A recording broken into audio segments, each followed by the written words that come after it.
ঘরোয়া রান্নার রেসিপিতে সকলকে জানাই স্বাগত। সকল বন্ধুরা নিশ্চয়ই ভালো আছেন, সুস্থ আছেন। আজ আমি ঘুগনির রেসিপি নিয়ে চলে এসেছি। দেখতে থাকুন আর সাথে থাকুন।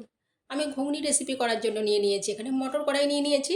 আমি 10 থেকে 12 ঘন্টা মটর কড়াইগুলো ভিজিয়ে রেখেছিলাম, ভালো করে ধুয়ে পরিষ্কার করে প্রেসারে নিয়ে নিয়েছি। আর প্রেসারে কড়াই অনুযায়ী জল দিয়ে দিচ্ছি। এবার আমি প্রেসারটা চাপা দিয়ে দেবো। আমি হাই ফ্লেমে দিয়ে দুটো সিটি মেরে নিয়েছি আর 3 মিনিটের মতো লো ফ্লেমে রেখে দিয়েছিলাম। ঠিক কড়াইগুলো এখন এইরকম সেদ্ধ হয়েছে। এইরকম 80% সেদ্ধ করে নিতে হবে।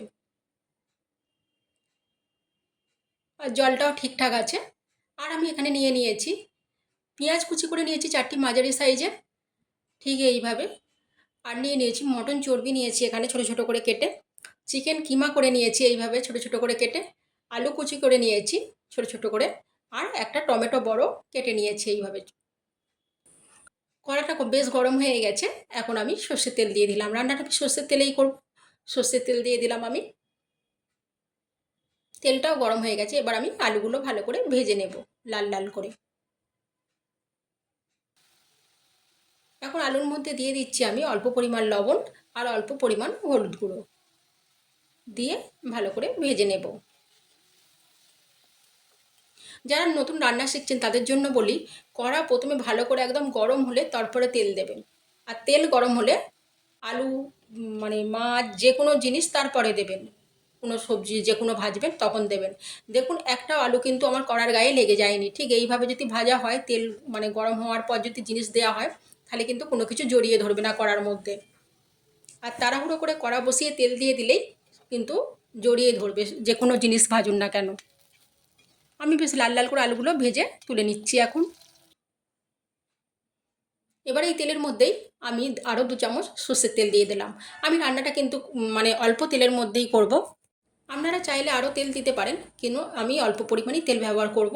দিয়ে দিয়েছি হাফ চামচ গোটা জিরে, দুটো শুকনো লঙ্কা, আর দিয়ে দিচ্ছি গোটা গরম মশলা, দারচিনি, লবঙ্গ আর ছোটো এলাচ দিয়ে দিলাম। ভালো করে এখন ফোড়নটা ভেজে নিচ্ছি। এখন ভালো ভাজা হয়ে গেছে, একটা গন্ধ উঠে গেছে ভালো। আমি দিয়ে দিচ্ছি পেঁয়াজ কুচি। আমি যে 4টে মাঝারি সাইজের পেঁয়াজ কুচি করে নিয়েছিলাম সেটা এখন এর মধ্যে দিয়ে দিলাম।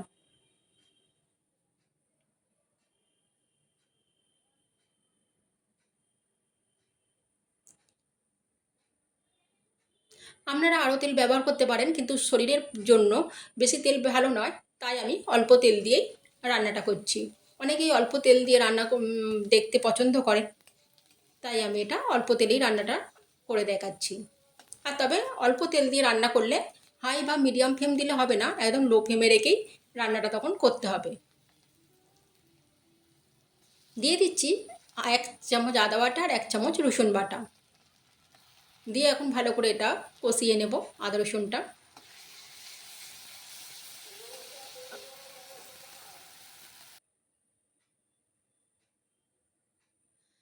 বেশ ভালো করে কষিয়ে নিয়েছি আদা রসুনটা।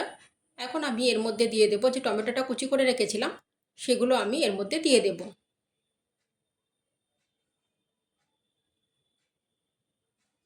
আদা রসুনটা ভালো করে কষিয়ে নিতে হবে, তাদের যেন কাঁচা গন্ধটা না থাকে। তারপর আমি দিয়ে দিয়েছি এখানে টমেটো কুচি।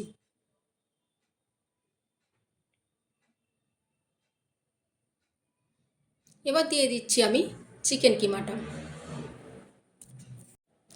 চিকেন কিমাটাও এখন বেশ ভালো করে কষিয়ে নেব।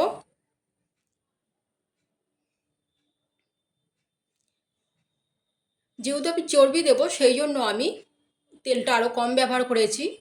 চর্বির মধ্যে প্রচুর পরিমাণ তেল থাকে, তাই আমি কম তেল দিয়েই প্রথম থেকে রান্নাটা করছি লো ফ্লেমে রেখে। এবার এরকম টুকরো করে নিয়েছি আমি বাড়িতেই, এটা চিকেনটা ছোটো ছোটো করে টুকরো করে নিয়েছি, দোকান থেকে কিমা করে আনিনি। দোকানে কিমা করলে আরও বেশি ছোট ছোট হয়ে যায়, একদম মিহি হয়ে যায়। সেই জন্য আমি বাড়িতেই কিমাটা করে নিয়েছি। এর মধ্যে দিয়ে দিচ্ছি আমি 1.5 চামচ হলুদ গুঁড়ো। কিমাটা ভালো করে কষানো হয়ে গেছে, এবার দিয়ে দিচ্ছি আমি আর 1 চামচ ধনে গুঁড়ো দিচ্ছি। পরিমাণ মতো লবণ দিয়ে দিলাম। আর দিয়ে দিচ্ছি 1 চামচ লঙ্কার গুঁড়ো দিয়ে বেশ ভালো করে কষিয়ে নেব এখন।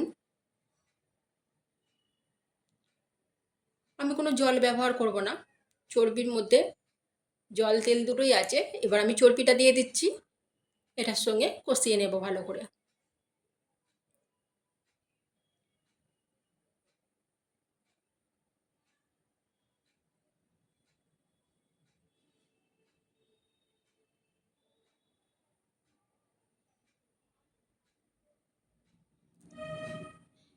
এত ভালো একটা টেস্টি ঘুগনি রান্না করছি আমি কিন্তু খুব অল্প তেলের মধ্যে, মাত্র 3 চামচের মতো সর্ষের তেল দিয়েই আমি রান্নাটা করছি। চর্বিগুলো দিয়ে বেশ ভালো করে এইভাবে এখন কষিয়ে নিচ্ছি। আপনারা যে কোনো একরকম দিতে পারেন, চিকেন কিমা বা মটন চর্বি যে কোনো একটা দিয়েই রান্নাটা করতে পারেন।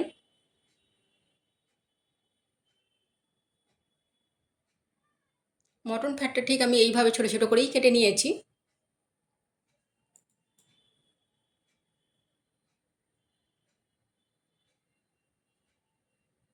আমার কাছে দুরকম ছিল তাই দুরকম ব্যবহার করেছি চিকেন মটন। আপনারা যে কোনো একরকম ব্যবহার করলেই করতে পারবেন।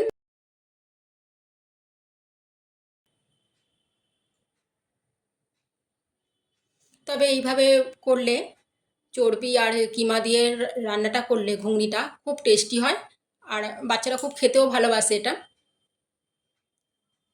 তখন আর বারবার বলতে হয় না খেয়ে নে খেয়ে নে, ওরা নিজেরাই বেশ রুটি নিজে নিজেই খেয়ে নেয় তখন। এবার আমি কড়াইটা দিয়ে দিলাম, এর মধ্যে আলু কড়াই দিয়ে ভালো করে বেশ এখন ওটাও কষিয়ে নেবো। আমি কিন্তু কোনো জল এখনও ব্যবহার করিনি।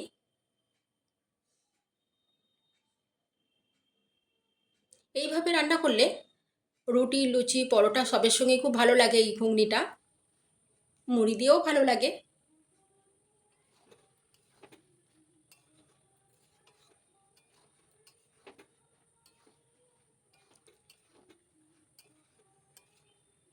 আমি মশলাটার সঙ্গে ভালো করে কড়াইটাও কষিয়ে নিলাম। আমি গরম জল বসিয়ে দিয়েছি, এতে আমি ঠান্ডা জল ব্যবহার করব না। এখন আমি এর মধ্যে গরম জল এবার দিয়ে দেব।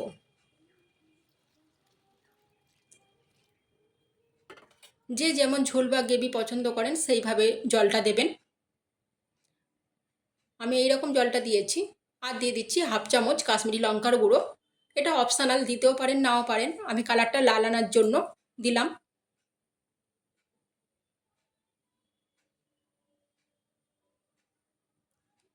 আমি এখন মিডিয়াম টু হাই ফ্লেমে দিয়ে 5 মিনিটের মতো ফুটিয়ে নেব, যেটুকু সেদ্ধ হতে বাকি আছে কড়াইটা সেদ্ধও হয়ে যাবে। আর ঝাল মশলাগুলো খুব ভালো করে কড়াই আলুর মধ্যে বেশ ঢুকে যাবে, তবে বেশ টেস্টি হবে বেশি। সেই জন্য আমি মিডিয়াম টু হাই ফ্লেমে দিয়ে বেশ ভালো করে এখন 5 মিনিট ফুটিয়ে নিচ্ছি।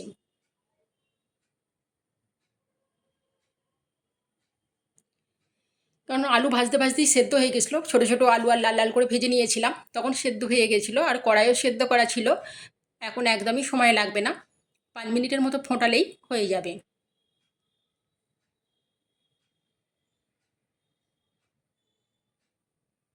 কি সুন্দর কালারটা হয়েছে দেখছেন, বেশ ভালো লাগছে। দিয়ে দিলাম 4টে কাঁচা লঙ্কা চেরা,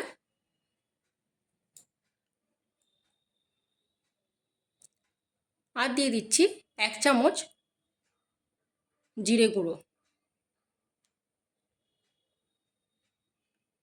আমি কষানোর সময় জিরে গুঁড়ো ব্যবহার করিনি, আমি শেষের দিকে দিলাম।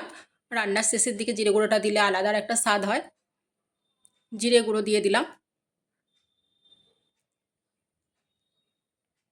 এইভাবে একবার বানিয়ে খাবেন, খুব ভালো হয়, খুব টেস্টি হয়। এবার আমি লো ফ্লেমে রেখে দিয়ে দিচ্ছি হাফ চামচ গরম মশলা।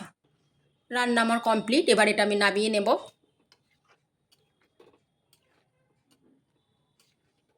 গ্যাস অফ করে দিলাম, এটা আমি এখন এবার ঢেলে নিচ্ছি। আমি এবার এটা একটা পাত্রের মধ্যে ঢেলে নিয়েছি, ঠিক এইরকম দেখতে হয়েছে। অবশ্যই একবার বানিয়ে খাবেন আর কেমন লাগলো জানাবেন। আর কী রকম রান্না দেখতে চান জানাবেন আমাকে।